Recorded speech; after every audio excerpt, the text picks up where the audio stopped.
ஒரு மாட்டை பார்க்கும்போது நீங்கள் எப்படி பார்ப்பீங்க? ஒரு கடவுள் மாதிரி பார்ப்பீங்களா? கோமாதா அப்படின்னு பார்ப்பீங்களா? அல்லது இப்போதைய உலகில் நீங்கள் ஒரு மாட்டை பார்க்கும்போது இது கோமாதா அப்படின்னு பார்ப்பீங்களா? அல்லது வந்து அதுவும் ஒரு உயிரினம் அப்படின்ட்டு நீங்கள் அதை பார்த்துட்டு கடந்து போவீங்களா? அல்லது இது நல்ல ஒரு இறைச்சி மாடு, இது நல்ல மாமிசம் இருக்குது அப்படின்னு சொல்லிட்டு நீங்கள் அதை பார்ப்பீங்களா? நல்ல மாமிசம், நல்ல இது நல்ல வெட்டி இறைச்சியாக சாப்பிட்டா நல்லா பிரியாணி பண்ணலாம் அப்படின்னு சொல்லிட்டு பார்ப்பீங்களா? எப்படி பார்க்கணும் அப்படின்னா, நான் இன்றைக்கி பார்த்தேன். இன்றைக்கி ஒரு மாடை பார்க்கும்போது எனக்கு தோணுச்சு என்னென்னா, ஒரு பாதிக்கப்பட்ட மக்களை பார்க்குற மாதிரி இருந்தது. அடக்கப்பட்ட மக்கள், ஒடுக்கப்பட்ட மக்கள், அதை பார்க்குற மாதிரி தான் இருந்தது எனக்கு. ஏன்னா அந்த மாடு வந்து கண்டிப்பாக ஒரு நாள் இறைச்சிக்காக வெட்டப்படும். எவ்வளோ பெரிய கொடூரம் பாருங்கள். அப்போது ஒரு மாட்டை பார்க்கும்போது நீங்கள் கடவுளாக பார்க்குறீங்க அப்படிங்கிறதுனால நீங்கள் வந்து மேன்மையானவர்களாக ஆகிவிட முடியாது. அல்லது அதனால் வேறு எந்த வகையிலையும் சரி அது ஒரு சக உயிரினம், அதையும் நம்ம அப்படின்னு பார்க்குறதுனால. ஆனால் உண்மையிலே அது எதிர்நோக்கி இருக்கிற பிரச்சனை என்ன அப்படின்னு பார்க்கணும். மாடுகள் என்பது எதிர்நோக்கி இருக்கிற பிரச்சனைகள் என்ன அப்படின்னா, அந்த மாடுகள் இன்னும் கொஞ்ச காலத்தில் வந்து ஒரு பெரிய மாடு இருக்குன்னா அது கொஞ்ச காலத்தில் கசாப்பு கடைக்கு அனுப்பப்பட்டு விடும். நீங்கள் பார்க்குற எல்லா மாடும் ஒரு நாள் கசாப்பு கடைக்கு போயிடும். அவங்க அதை வெட்டி கொன்றுவாங்க. அப்படின்னா அந்த மாடுகள் எவ்வளோ பாவம் பாருங்கள், எவ்வளோ பரிதாபத்திற்குரிய ஒரு உயிரினம். அதனால் வந்து ஒரு பாதிக்கப்பட்ட மக்கள், அடக்கப்பட்ட மக்கள், ஒடுக்கப்பட்ட மக்கள், அது மாதிரியான ஒரு மக்களை பார்க்குற மாதிரி தான் அந்த மக்களை நீங்கள் எப்படி பார்ப்பீங்க? அவங்கள பார்த்தா பரிதாபமாக இருக்கும், பாவமாக இருக்கும். அவங்களுக்காக நம்ம எதாவது செய்யணும், செய்ய முடியலையே அல்லது செய்யணும் செய்ய முடியலையே அப்படிங்கிற ஒரு இயலாமை உணர்வோடு நீங்கள் அந்த மாதிரி பார்ப்பீங்க அப்படி தானே? அதே மாதிரி தான் ஒரு மாட்டை பார்க்கும்போது நீங்கள் வந்து அப்படி தான் பார்க்கணும். ஒரு பாதிக்கப்பட்ட ஒரு உயிரினம், மனித உயிரினத்தால் பாதிக்கப்பட்ட உயிரினம், தினம் லட்சக்கணக்கான மாடுகள் உலகம் முழுவதும் கொன்று குவிக்கப்பட்டு கொண்டே இருக்கிறது. இறைச்சிக்காக கொல்லப்பட்டு கொண்டே இருக்கின்றன. அப்படி தான் நம்ம வந்து அந்த உயிரினத்தை நம்ம எப்படி பார்க்கணும் அப்படிங்கிறத முதல்ல நல்லா தெரிஞ்சுக்கணும். பரிதாபத்தோடு பார்க்கணும். அதற்காக நீங்கள் வருத்தத்தோடையும் குற்ற உணர்வோடையும் பார்க்கணும்.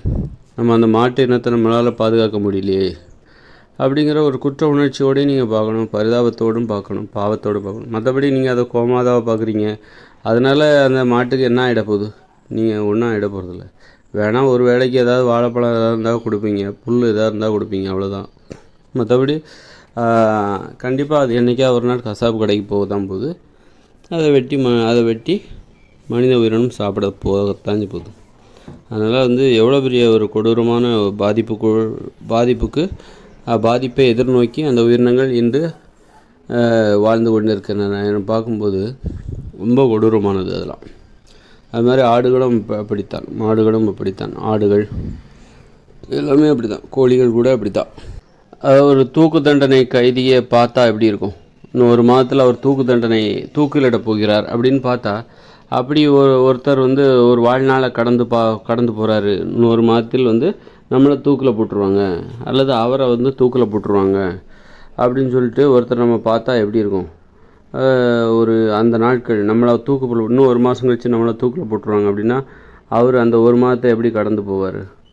அது யாரோ ஒருத்தரை வந்து தூக்கிலிட போடுவாங்க, கொல்ல போகிறாங்க அப்படின்னா அவரை பார்க்கும்போது நம்ம எப்படி பார்ப்போம்? அதே மாதிரி தான் மாடுகள் வந்து மனித உயிரினத்தால் கொல்லப்படப்போகிறது. தினம் கொன்று குவித்து கொண்டு இருக்கிறார்கள். கொல்லப்படக்கூடிய ஒரு உயிரினமாக இருக்கிறது. அது மாதிரி மாடு மட்டும் இல்லை, ஒட்டகம், ஆடு, கோழி, முயல், இப்படி நிறைய உயிரினம் வந்து மனித உயிர்களால் உணவுக்காக தினம் கொல்லப்பட்டு கொண்டே இருக்கிறது. மீன்கள், இதெல்லாம் வந்து மிகப்பெரிய பாவம். இந்த பாவத்தை செஞ்சோன்னு வச்சுக்கோங்களேன். இது ஏன் அந்த பாவத்தெல்லாம் செய்கிறாங்க அப்படின்னா, இந்த இயந்திர அறிவியல் உலகம் என்பது நீங்கள் இயற்கை பற்றின உண்மைகளை தெரிஞ்சுக்கக்கூடாது. இயற்கை பற்றிய உண்மையான உண்மைகளை தெரிஞ்சுக்கக்கூடாது. இயற்கையான உண்மைகளை தெரிஞ்சுக்கூடாதுங்கிறக்காக தான் அவங்க வந்து இந்த மாதிரி வேலி போடுறாங்க. ஒரு உண்மையான அறிவை தெரிஞ்சுக்கூடாது. ஏன்னா நாம் யாருங்கிற உண்மை நமக்கு தெரிஞ்சிடக்கூடாது. அப்படி தெரியாத வரைக்கும் தான் நீங்கள் இந்த இயந்திர அறிவியல் உலகுக்காக உழைக்கவும் முடியும், வாழவும் முடியும். நீங்கள் எப்படி கஷ்டப்பட்டு, இது எல்லாமே மூட நம்பிக்கை தான். இப்படி தான் வாழணும்னு ஒன்றும் அவசியம் கிடையாது. காங்கிரீட் கட்டிடத்தில் தான் வசிக்கணுங்கிற அவசியம் இல்லை. விண்வெளிக்கெல்லாம் போகணுங்கிற அவசியமே இல்லை. விஞ்ஞானி அல்லது கப்பல், ஏரோப்ளேன், இதெல்லாம் அவசியமே இல்லை. ஆனால் இந்த உண்மை தெரிஞ்சிடக்கூடாது. இதெல்லாம் அவசியமே இல்லை. நாம் என்ன நினச்சிட்ருக்கோம், இதெல்லாம் ரொம்ப அத்தியாவசியமானது, இதெல்லாம் தவிர்க்கவே முடியாது, இப்படி தான் வாழணும், மனித உயிரினங்கள் இப்படி தான் வாழ்வாங்க அப்படின்னு நாம் அதை என்ன அப்படி உண்மை இப்படி தான் வாழணும்னு நினச்சிட்டு அந்த வாழ்க்கையை வாழ்கிறதுக்காக நம்ம பயந்துக்கிட்டு வேற இருக்கோம். தேர்வு எழுதுகிறோம், பள்ளிக்கூடத்துக்கு போகிறோம், தேர்வு எழுதுகிறோம், படிக்கிறோம், பயந்து தேர்வு எழுதுகிறோம், பயந்து வாழ்கிறோம், ரிசல்ட்டுக்காக எதிர்பார்க்குறோம், ரிசல்ட்டில் தோல்வின்னா தற்கொலை கூட பண்ணிக்கிறாங்க. அந்த அளவுக்கு நம்ம பயப்படுறோம். ஆனால் இதெல்லாம் இதெல்லாம் தேவையே இல்லாத ஒன்று அப்படிங்கிறது யாருக்கு தெரியும்? தெரிஞ்சிடக்கூடாதுங்கிறக்காக தான் அதற்கான உணவு தான் இந்த மாமிசம். இந்த மாதிரி மாமிசம்லாம் சாப்பிட்டிங்கன்னா உங்களுக்கு நீங்கள் அதை தெரிந்து கொள்வதற்கு உங்களுக்கு தகுதி இல்லாதவர்களாக ஆகிடுவீங்க. இயற்கை பற்றிய இயற்கையான உண்மைகளை தெரிந்து கொள்வதற்கு உங்களுக்கு தகுதி இல்லாமல் போயிடும். அப்போ என்ன நினைப்பீங்க அப்படின்னா, இப்படி தான் நம்ம வாழணும், இந்த இயந்திர அறிவியல் உலகில் இந்த மாதிரியான வாழ்க்கை முறை இதுதான் மனித உயிர்களின் தலைவிதி, அவங்க இப்படித்தான் வாழ்ந்தாகணும், பள்ளிக்கூடம் போகணும், கல்லூரி போகணும், புத்தகம் படிக்கணும், தேர்வு எழுதணும், வேலைக்காக போகணும், இப்படி தான் மனித உயிர்கள் வாழ்ந்தாகணும் அப்படிங்கிற மாதிரி ஒரு பயம் ஏற்படும். நீங்கள் இயற்கையாக வாழும்போது அவங்க மாமிசம் சாப்பிட மாட்டாங்க. அதே மாதிரி நீங்கள் இங்கேயும் சாப்பிடாமல் இருந்தீங்கன்னா உங்களுக்கு கேள்விகள் எழும். ஏன் நான் பள்ளிக்கூடம் போகணும், ஏன் ஸ்கூலில் ஏன் புத்தகம்லாம் படிக்கணும், எதுக்காக நான் காலேஜுக்கு போகணும், ஏன் இது இல்லைன்னா வாழ முடியாதா அப்படிங்கிற கேள்விகள் எழும். நீங்கள் மாமிசம்லாம் சமைத்து சாப்பிடல, நீங்கள் காடுகளில் வாழ்ந்தபோது நீங்கள் என்ன மாதிரி உணவு, பச்சை காய்கறிகள், பழங்களை தான் சாப்பிட்ருப்பீங்க. அதே மாதிரி நீங்கள் இந்த இயந்திர அறிவியல் உலகிலும் நீங்கள் சாப்பிட்டு வந்தீங்கன்னா மாமிசம் சாப்பிட மறுத்து விடுகிறீர்கள், அல்லது காய்கறிகள், பச்சை காய்கறிகள், பழங்கள், கிழங்குகள் இந்த மாதிரி தான் நீங்கள் சாப்பிட்றீங்க அப்படின்னா உங்களுக்கு இயற்கையாகவே ஒரு கேள்வி எழும். நான் எதற்காக இந்த இயந்திர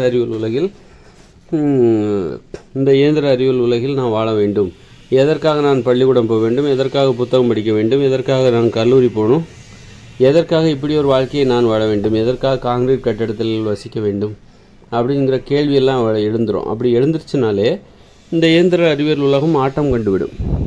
இப்போ நான் பேசுகிறேன்ல, ஏகப்பட்ட கேள்விகளை நான் முன்வைக்கிறேன், அதற்கான மாற்று என்னுடைய சிந்தனைகள் இது எல்லாமே இந்த இயந்திர அறிவியல் உலகின் அடிப்படையே ஆட்டம் காண வைக்கிறது அல்லவா? அதுக்கெல்லாம் என்ன காரணம்? அப்படிப்பட்ட சிந்தனை வந்துடக்கூடாதுங்கிறக்காக தான், நீங்கள் இந்த மாதிரி சிந்திச்சிடவே கூடாதுங்கிறக்காக தான் இந்த மாமிசம்லாம் சாப்பிட்றீங்க. எல்லாருமே ஏன் மாமிசம் சாப்பிட்றதுல அவ்வளோ தீவிரமாக இருக்காங்கன்னா, இந்த இயந்திர அறிவியல் உலகம் பற்றிய மட்டுமே சிந்திக்கணும். இதற்கு எதிரான, இந்த இயந்திர அறிவியல் உலகிற்கு எதிரான இயற்கையை பற்றிய உண்மைகளை நாம் தெரிந்து கொள்ளக்கூடாது. அப்படி தெரிந்து கொண்டு விட்டால், அதை தெரிந்து கொள்கிற ஆர்வம் வந்துவிட்டால் நம்முடைய அடிப்படை, தற்போதுள்ள இயந்திர அறிவியல் உலகின் அடிப்படையை ஆட்டம் கண்டுவிடும் அப்படிங்கிற மாதிரி தான். எப்படின்னா குதிரைக்கு ஏன் கடிவாளம் கட்டுற மாதிரி தான் இது. இந்த மாமிசம் சாப்பிட்றது, சமைச்ச உணவு உப்பு போட்டு சமைச்சு சாப்பிட்றது, இதெல்லாம் குதிரைக்கு கடிவாளம் கட்டுற மாதிரி தான். அப்போ தான் கடிவாளம் கட்டினா தான் அந்த குதிரை நேர்வழியில் போகும். அக்கம் பக்கம் பார்த்துச்சுன்னு வச்சிங்கன்னா அந்த குதிரை போக முடியாது. அதனால தான் அது கடிவாளம் கட்டி அது மேலே பயணிக்கிறாங்க. அது மாதிரி தான் நாம் அக்கம் பக்கம் பார்த்துடக்கூடாது. இயற்கையை பற்றிய உண்மைகளை, இயற்கையான உண்மைகளை நம்ம தெரிஞ்சிக்கக்கூடாது அப்படிங்கிறக்காக தான், நமக்கு கடிவாளம் கட்டுவதற்காக தான் இந்த மாதிரி மாமிசம் சாப்பிட்றது, உப்பு போட்டு சமைச்சு சாப்பிட்றது, அப்புறம் மோசமான உணவுகளை சாப்பிட்றது, கொலை வெறியை ஏற்படுத்தி கொள்வது, மனித தன்மைக்கு முரணான செயல்களை செய்வது, இது எல்லாமே எதுனா வன்முறை உணர்ச்சிகளை ஊக்குவிப்பது போன்ற நடைமுறைகளில் ஈடுபாடு காட்டுவது, இது எல்லாமே எதுக்குனாக்கா நமக்கு கடிவாளம் கட்டுறாங்க. நீ இயற்கை பற்றி தெரிஞ்சிக்காத, நீ கேள்வி கேட்டுறாத.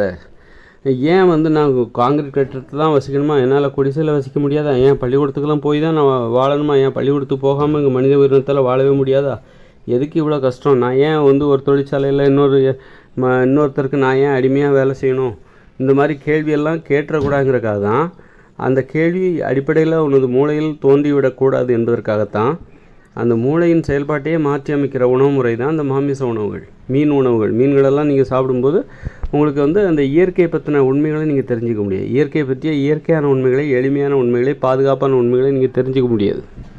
உங்களுக்கு இயல்பாகவே என்னாகும், உடனே இந்த இயந்திர அறிவியல் உலகுக்கு சாதகமான மூட நம்பிக்கைகள் தான் மூடநம்பிக்கைகள். இந்த இயந்திர அறிவியல் உலகம் தான் மனித உயிர்களின் வாழ்க்கை முறை அப்படின்னு உங்களை நம்ப வைக்கிற, அச்சுறுத்துகிற சிந்தனைகள் உங்கள் மூளையில் தோன்ற ஆரம்பித்துவிடும். இந்த மாமிசங்களை சாப்பிட்டால், சமைத்த உணவுகள், உப்பு போட்டு சமைத்த உணவுகளை சாப்பிட்டால், அதுபோன்ற ஒரு அச்சுறுத்தலான இயந்திர அறிவியல் உலகுக்கு அடிமையாகி போன ஒரு சிந்தனை தான் உங்களுக்கு ஏற்படும்.